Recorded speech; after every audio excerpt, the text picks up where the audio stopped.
My husband and I were looking for a place to grow trees, and this seemed a good spot. It's between Helensville and Dairy Flat, right in the middle of the island.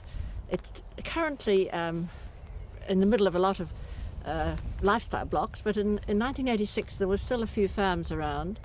This was the biggest farm, 200 acres, and it had been a runoff sheep property, and so there was not much in the way of fences or troughs or anything, because the sheep just went from one end of the farm to the other. The first thing we did was to make a general plan as to what we thought we were going to do with it. We were very keen on trees, but we realised there was a lot of very good grazing here. So we drew up a plan, and the first thing was to actually fence off the gullies, and you can see there's 3 quite big gullies down here. When we bought the place, there was actually cattle on it, and they were just tramping right through the gullies, making the most terrible mess. They were also tramping right into the dams, and then we thought, well, we'll plant trees. That was the idea, but we will keep as much land as we can that's good grazing land. And so the idea was that anything that was too steep for tractor or the top dressing trucks was going to be planted. So that was the first idea, and also we knew that this land was good grazing land, but it never had any trees on it. When we bought it, it had 2 shelter belts, one at the bottom there and one at the far side there, very old shelter belts, which had to come out eventually.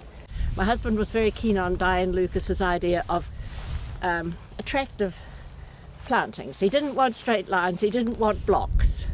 So that meant that we couldn't have straight fences like this coming down the gullies. So that was electric fencing.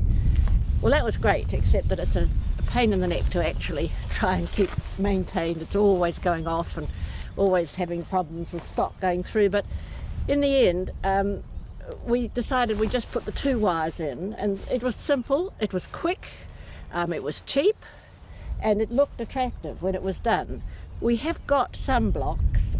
We've got the pines up there, and they are just a cash crop.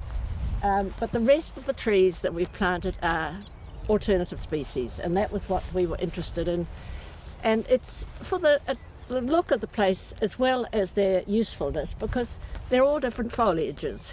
And so you can see from the different colours, we've got blackwoods down here. We had a nurse crop of poplars, and that was just beautiful. That was little gold splashes right through them. They've all gone.